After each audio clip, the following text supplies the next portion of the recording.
Hi everyone, I'm Shelly from There's No Place Like Home at redheadmom8.wordpress.com. Since I spend so much time talking about how great the library is to use in a homeschool, I really felt like it was my responsibility to talk to you today about something that I've noticed, at least in our library, and it's increasingly concerning. Now, I'm one of those people, or I should say I'm not one of those people who always felt like I had to read every book that my kids read before they read it. I know that I do have friends who do read all of their kids' books before they will let them do it, but I never really felt that I had to do it. Sometimes I might skim through them, but I never really thought I have to read through every single page before I'm going to let my child read this.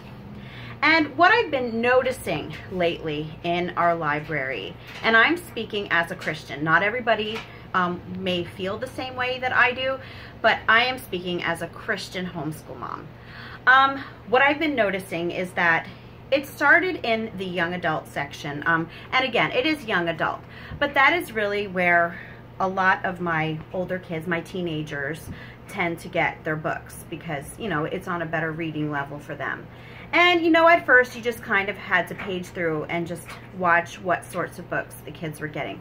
But I've noticed that the books are getting increasingly more graphic to the point where I'm not even comfortable letting my kids read books there anymore. And it's not just that they're getting graphic. It is the agendas that are really, really blatantly obvious in the books there, and you can't always tell just by reading the back of the book what is going on in these books. So it started in the young adult section. Then a few years ago, I got a nonfiction book out on girls' health for my daughter, who was 12 at the time. I think she was 12, and it was just about, you know, the changes that a girl's body goes through, and I kind of paged through it, and it looked like a fun, informal book, and I thought, well, this is going to be something that will be nice for her to go through.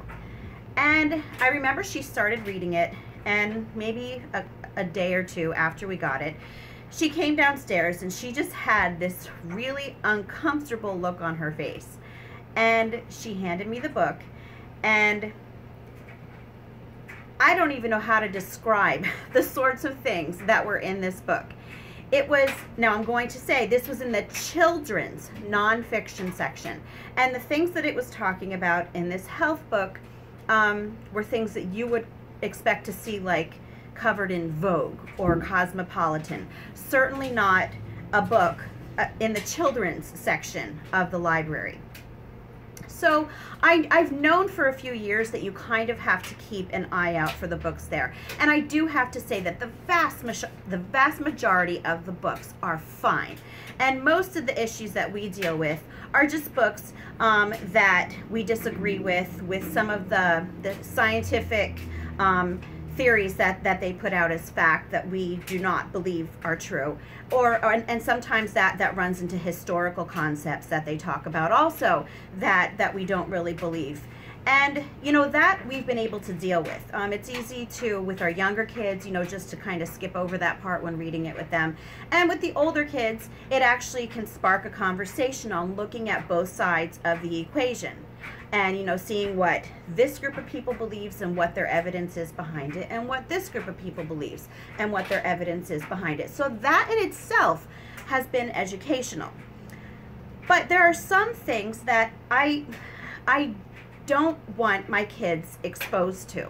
And that is one of the reasons that I homeschool, because the school agendas are constantly going more and more and more against everything that I believe in. So I'm trying to, and I know that kids are exposed to this, whether it's through the media or TV shows or their friends. You know, I get it. I certainly don't think that my kids live in this bubble, but I want our home and their education to be a place where they are at least protected, and I am able to raise them in a way that I think is suitable, in a way that God would want me to raise them.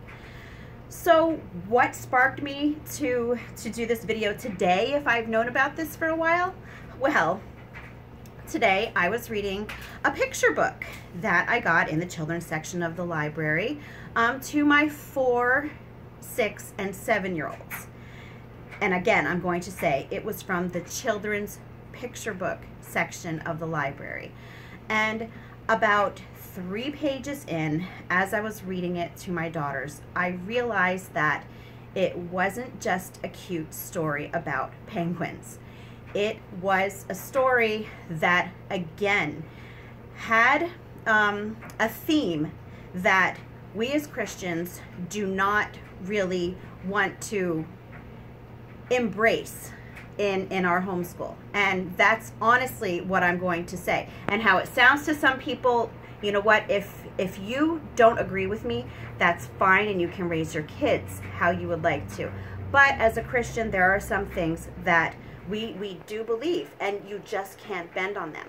So when I saw this happen, by the 3rd page of a picture book, you know, I literally, as I was reading it to my kids, I had to pause and I had to page through the rest of the book.